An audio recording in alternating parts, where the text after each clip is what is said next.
Today we are going to discuss the concept known as recognition. It is an important concept in international law because the number of states in the world keeps on changing. Sometimes new state comes into existence while the originally existing state it breaks up into number of units or the original state disappears, and therefore there is a need to recognize the new state. Similarly, there may be the change in government in a particular state, and therefore it may become a matter of concern for the other countries to grant recognition to the new government. Further, sometimes there can be the situation of insurgency or situation of belligerency, and the world community needs to recognize the situation of insurgency as well as belligerency. Hence, recognition occupies an important place in international law, and it is a very important topic in international law. Now, firstly, let us come to recognition of state. Now, as far as a state is concerned, the essential attributes of a state they were mentioned in Montevideo Convention on the Rights and Duties of State 1933, which was held in Uruguay. Now, in that particular convention, it was said that the state as a person should possess four essential attributes. The first is that there should be a permanent population. So, actually, what it implies is that there should be a stable community. That population may be small or it may be large, but the population must be there. Then the second essential attribute, as stated in the Montevideo Convention, it is well-defined territory. So the entity should possess certain territory in order to qualify as a state. But perfect frontiers are not at all necessary. So if the boundary disputes are going on with the neighboring states, then also the entity will qualify to be called as a state. The third essential attribute of a state is that there should be control of government. That government may be democratically elected or it may be dictatorship. But whatever may be the form of government, there should be control of certain government in that territory. Then only it will qualify to be called as a state. And the last essential attribute, as mentioned in the Montevideo Convention of 1933, is the capacity to enter into international relations. Now, capacity to enter into international relations, it means that the state must have capacity to enter into international treaty and also to perform the treaty obligations. Then only it will qualify as a state. So Montevideo Convention of 1933 held in Uruguay, it focuses upon these four essential attributes of statehood.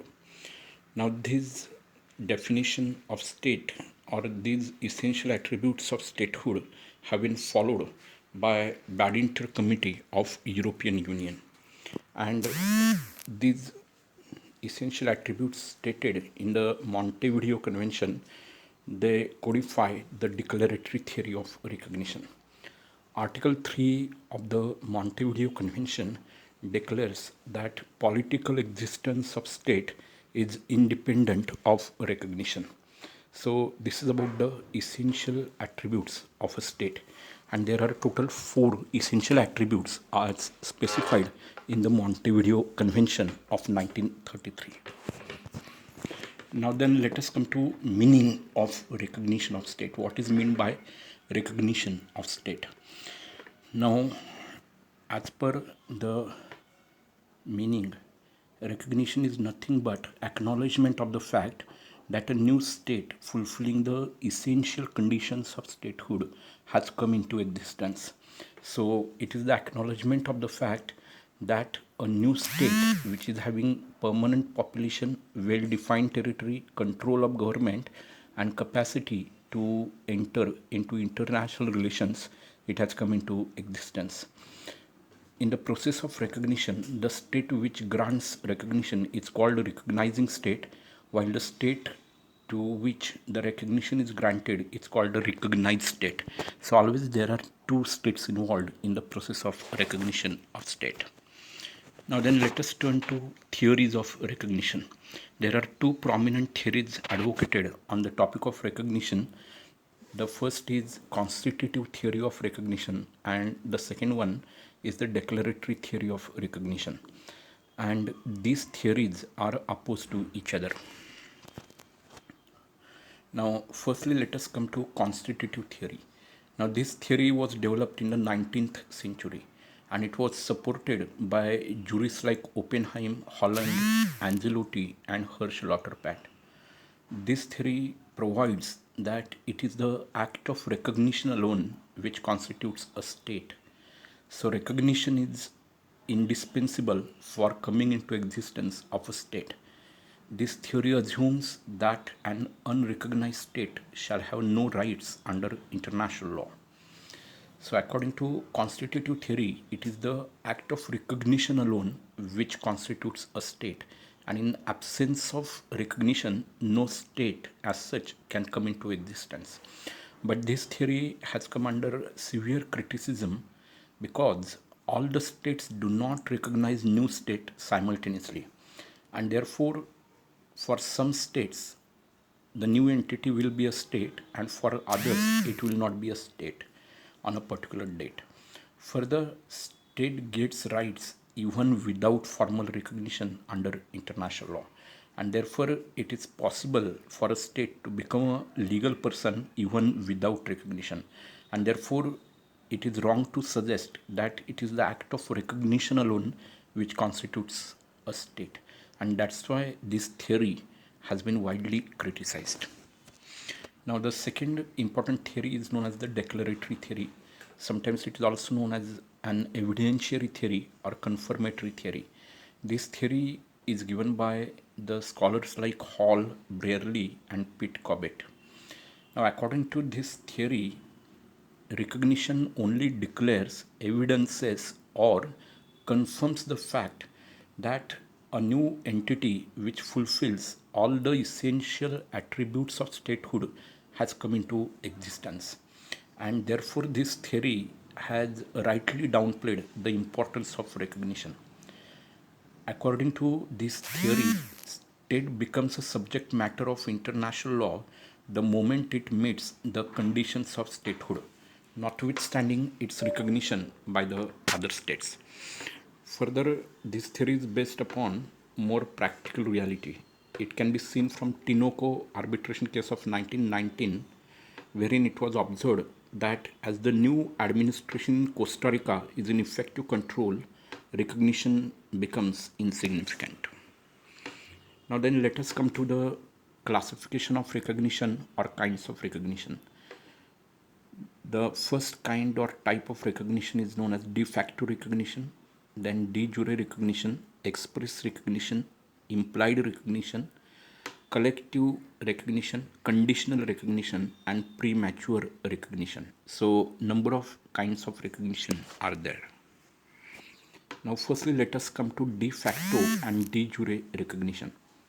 De facto recognition means recognition in fact, and it is a provisional or temporary recognition granted to the new state.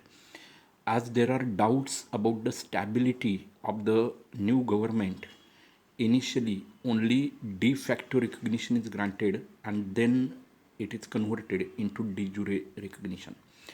For example, in 1921, Britain granted de facto recognition to Soviet government and it was made de jure in the year 1924, that is after a period of 3 years. De jure recognition is granted when there is reasonable assurance of stability of the new government. It is recognition in law and it is generally of permanent character and it is irrevocable in nature. So this recognition is known as the de jure recognition. Then there may be express recognition and implied recognition. When the recognition is granted in written form, for example by way of issuing a declaration or notification by the recognizing state, then it is called as an express recognition. For example, the government of India in 1991 had granted recognition to certain units which split from Soviet Union by way of express recognition. Then the other type is known as the implied recognition. So when recognition can be implied from the conduct of the recognizing state, then it is called as an implied recognition. For example, in 1990, United Kingdom established diplomatic relations with Namibia, and it amounts to an implied recognition. Similarly, United Kingdom regarded its vote in favor of UN membership for Macedonia in 1993 as amounting to an implied recognition. But recognition is not to be inferred from the participation of both the recognizing and recognized states in a multilateral treaty. So, if they participate in a multilateral treaty, that itself is not sufficient to say that it amounts to an implied recognition. Now, then there may be collective and conditional recognition. Collective recognition would amount to recognition by means of an international decision.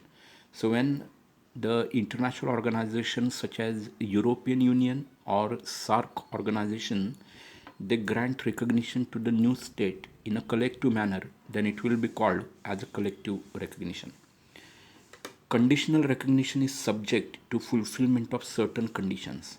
For example, under Litino Agreement of 1933, United States recognized Soviet government upon the undertaking to avoid acts which are prejudicial to the internal security of United States. So an undertaking was given by the Russian government that it will not indulge into any such acts which will threaten the internal security of United States. And that's why this particular recognition was made subject to fulfillment of the condition. So it is called as conditional recognition. Then there may be what is called as premature recognition. It means when all the requirements of statehood, as we have discussed in Montevideo Convention of 1933, are not fulfilled by the state, then that recognition is known as a premature recognition. For example, in 1992, Croatia was granted premature recognition by departing from European Community Guidelines of 1991 because Croatia did not give guarantee of protecting human rights and minority rights as contemplated in the European Community Guidelines. Further recognition of Bosnia-Herzegovina in 1992 by European Community was also premature as the government of that state controlled even less than half the territory, and that's why it was a premature recognition. Now let us come to an important question: whether is there a duty to recognize? On this point, Hersch Lauterpacht has said that as recognition is constitutive, there is a duty to recognize. So recognition is indispensable. So if the new entity is fulfilling the essential attributes of statehood as contemplated under the Montevideo Convention, then it is the duty upon the other states to grant recognition to the new state, and that's why it is an indispensable act. But actually, recognition is a political act, and there is no legal duty to grant recognition as such. So it is not a legal duty, it is merely a political act. And this second view is more accepted view, that recognition is not a legal duty or it is not a legal obligation, but it is merely a political act. Now then, there are a number of important cases on the topic of recognition. The first we are going to discuss is M. Luther versus Sagar and Company Limited, 1921, Volume 1, King's Bench, page number 456. Now the facts of the case were that the Russian government had nationalized timber industry in Russia in 1919.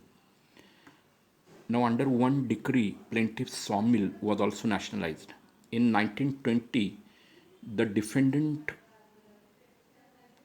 that is Sagar and Company, purchased wood from Russian government, and this was claimed in England by plaintiff as their property. It was contended that 1919 decree can be ignored as Britain has recognized Soviet government de facto and not de jure. It was held that there is no distinction as such between de facto and de jure recognition, and their consequences are same. So this particular distinction between de facto and de jure is only academic distinction, or it is only from academic point of view, but for practical purposes there is no such difference between de facto and de jure recognition. Now then let us come to Aranzazu-Mendy case of 1939. The citation of the case is 1939 AC, page number 256. The facts were that in June 1937, Bilbao region in Spain was captured from Republican government by the forces of General Franco. General Franco's national government passed a decree taking over all the Bilbao vessels, including Aranzazu-Mendy ship. General Franco's government was granted de facto recognition at that time by the British government. It was held that Franco's nationalist government is the factual authority in control, and hence his decree is valid. Thus, it appears from this decision that de facto recognition is more important or more superior than the de jure recognition. Now then let us come to Bank of Ethiopia versus National Bank of Egypt and Ligori case. Now in this case, the king of Ethiopia was the de jure recognized authority in Ethiopia, and such recognition was given by the other countries. However, the Italian government took over greater portion of territory of Ethiopia, and it was granted de facto recognition by the other countries including Great Britain. The Italian government promulgated its banking laws in Ethiopia by repealing the banking laws of Ethiopian king. It was held that banking laws of Italian government will prevail as it is the de facto authority in Ethiopia. So this is about the case Bank of Ethiopia versus National Bank of Egypt and Ligori. The ratio of this case also shows that de facto recognition is more important, or it is superior than de jure recognition. Now then let us come to certain advantages of recognition. And in the negative, if we make the negative of this, then it will be disadvantages of recognition. Now the first advantage is that a recognized state can file a suit in the courts of recognizing state. So without recognition, the permission will not be granted of filing the suit. So that is the first advantage of recognition. Second advantage of recognition is that a recognized state can claim immunity from legal process in the recognizing state.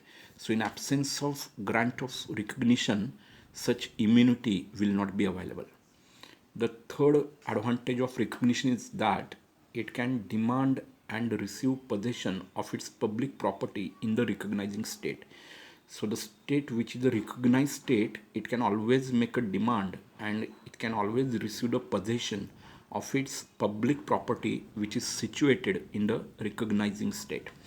And one more advantage of recognition is that recognized state can appoint diplomatic agents and claim diplomatic immunities and privileges for those agents.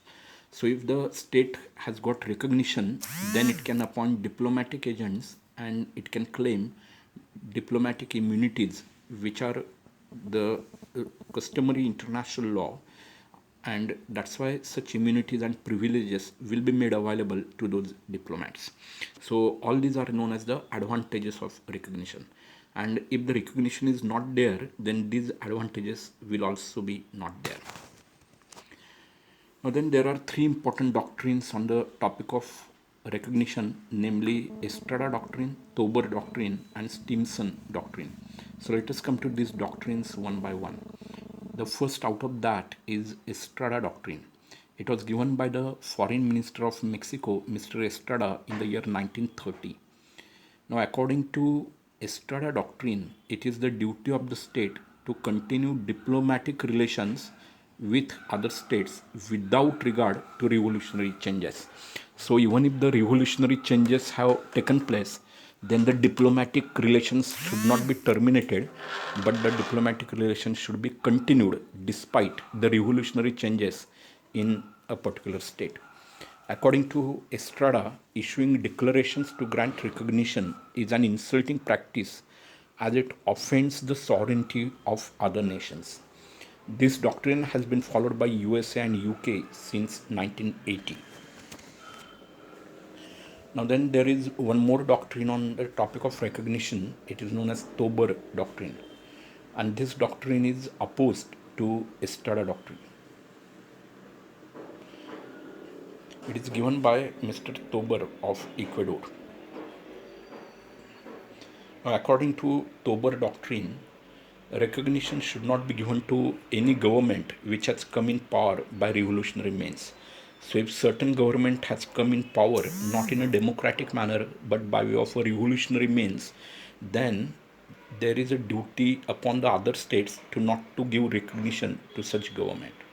This doctrine was incorporated by 5 Central American states in their treaties of 1923 and 1927. Even India has used the Tober doctrine in 1991 when the government came in power in Afghanistan by overthrowing the Najibullah government by revolutionary means in Afghanistan. So Tober doctrine has been used even by the government of India. And one more doctrine is there on the topic of recognition. It is the doctrine of non-recognition actually, and it was given by the US Foreign Secretary Mr. Stilson in the backdrop of Manchukuo situation. Now in 1931, Japan invaded by use of force a Chinese province called Manchuria, and in 1931 recognized it as Manchukuo. But in 1932, the League of Nations asked its member states not to recognize Manchukuo as it is contrary to the covenant of the League and the Paris Pact. It was communicated by the US government to Chinese and the Japanese government. So this doctrine of non-recognition is known as the Stimson doctrine. Now then sometimes there may be a situation of insurgency in a particular state. So what amounts to insurgency, or what are the conditions for recognition of insurgency? The other states have to recognize this situation as the situation of insurgency, and certain conditions are there to recognize a particular situation as the situation of insurgency. The first condition is that insurgent shall be in effective control of sufficient part of territory. So if there is no effective control of the insurgents, then it will not be the situation of insurgency. Secondly, the insurgent should have support of majority of the population. So if the insurgents they do not have the majority support, then in that case the situation cannot be recognized as insurgency. And the third condition is that insurgents should be capable and willing to discharge their international responsibilities. So if the insurgents are not capable and they are also not willing to discharge their international duties or international responsibilities, then the other states cannot grant the recognition of insurgency. So subject to fulfillment of these three conditions, the situation will be recognized as a situation of insurgency. And sometimes there may be the situation of belligerency, and there are some conditions which should be fulfilled for the purpose of recognition of belligerency. The first is that hostilities should be of general character. It means the fight which is going on between the national government and the insurgent group, it must be of general character. So it should not be confined to a certain region. It should be a general phenomena, and it should occur in most of the part of that state. Secondly, both parties, that is the national government or original government and insurgents, they must act as per the laws and customs of war.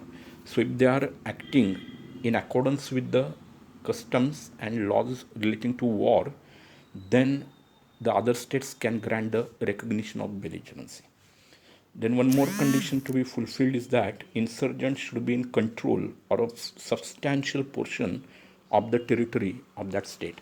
So if they are not in control of the substantial portion of the territory, and they are in control of only little portion or small portion of the territory, then that situation can never be recognized as belligerency.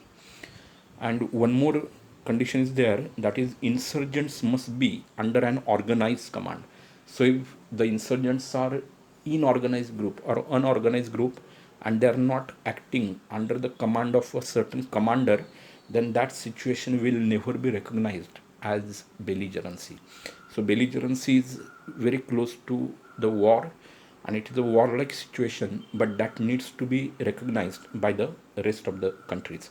So this is the conditions of recognition of belligerency.